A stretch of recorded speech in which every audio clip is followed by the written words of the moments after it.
नमस्कार, मैं हूं आपके साथ आस्था कौशिक। इस खास शो में आपका स्वागत है। मैं आपको बताऊंगी चंद्रयान 3 के प्रोपल्शन मॉड्यूल से किस तरह अलग हुआ लैंडर मॉड्यूल। नमस्कार, मैं हूं आपके साथ अमित गर्ग शुक्ला। अंजू और सीमा की तरह एक और मामला सामने आया है।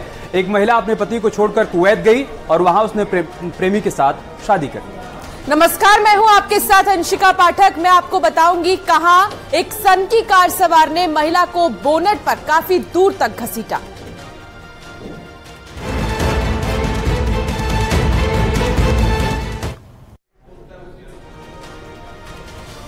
भारत का चंद्रयान 3 चांद के बेहद करीब पहुंच चुका है और इसका प्रोपल्शन मॉड्यूल लैंडर मॉड्यूल से अलग हो गया है। अब लैंडर विक्रम को 23 अगस्त को चांद पर सॉफ्टली लैंड कराया जाएगा।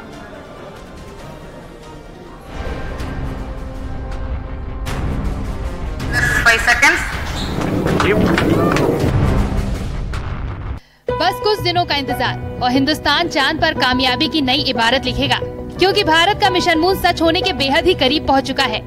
अगर सब कुछ इसरो की प्लानिंग के तहत हुआ तो 23 अगस्त को हिंदुस्तान चांद पर परचम लहराएगा। इसी दिन चांद पर हिंदुस्तान के कदम पड़ेंगे।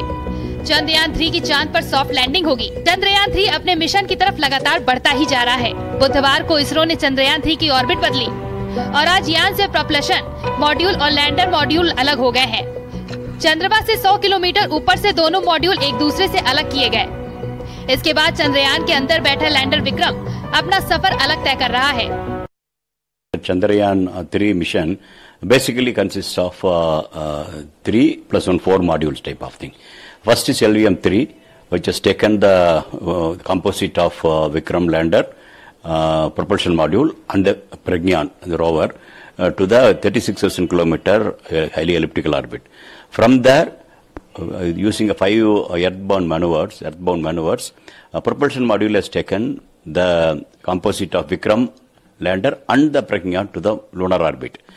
Again, the lunar orbit also, from the elliptical orbit, it has now brought to the near circular, close to the moon, around 153 kilometer orbit. It has brought 153 by 163 kilometer. Propulsion module चंद्रमा की कक्षा में रहकर धरती से आने वाले radiation का अध्ययन करेगा। 18 अगस्त को लैंडर मॉड्यूल की डी ऑर्बिटिंग होगी, यानी उसकी कक्षा की ऊंचाई में और कमी लाई जाएगी। 20 अगस्त को फिर से डी ऑर्बिटिंग की प्रोसेस होगी, जिसकी रात 1:45 बजे की संभावना बताई जा रही है। जब लैंडर चंद्रमा से 30 किलोमीटर की दूरी पर रह जाएगा तो उसके बाद उसकी स्पीड कम होती जाएगी।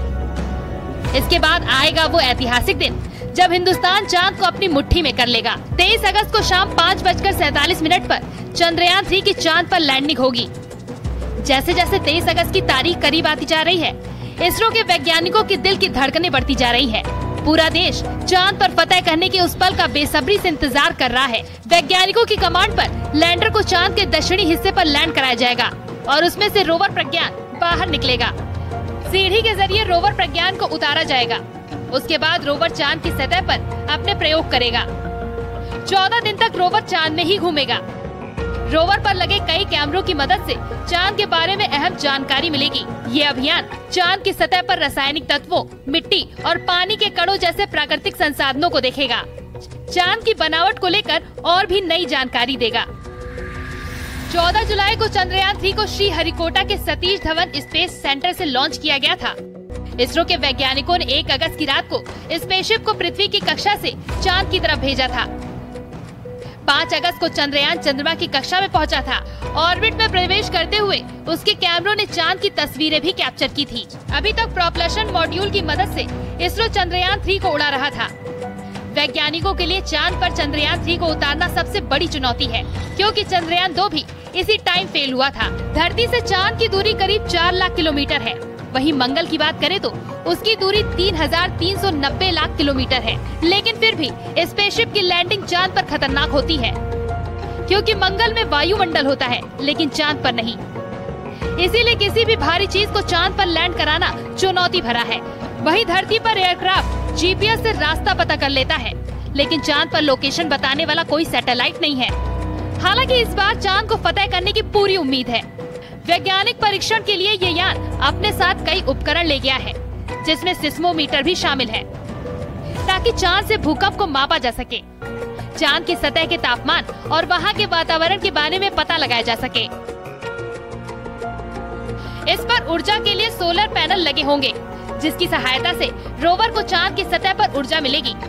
चंद्रयान 3 का अभियान न केवल भारत के लिए बल्कि पूरी दुनिया के लिए काफी अहम माना जा रहा है। लैंडर को चांद की उस सतह तक भेजने की तैयारी है जिसके बारे में अभी तक कोई जानकारी ही नहीं है।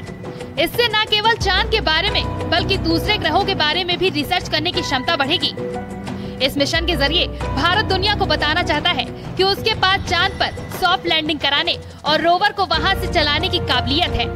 इससे दुनिया का भारत पर भरोसा बढ़ेगा, जो कॉमर्शियल बिजनेस बढ़ाने में भी मदद करेगा। चंद्रयान 3 की सॉफ्ट लैंडिंग के लिए इसरो के वैज्ञानिक दिन रात लगे हुए हैं और पूरी उम्मीद है कि इस बार हिंदुस्तान चांद को जीतने के अपने सपने को पूरा ही कर लेगा। अगर चंद्रयान 3 को इस बार कामयाबी मिल जाती है तो भारत चांद पर पहुंचने वाला चौथा देश बन जाएगा। भारत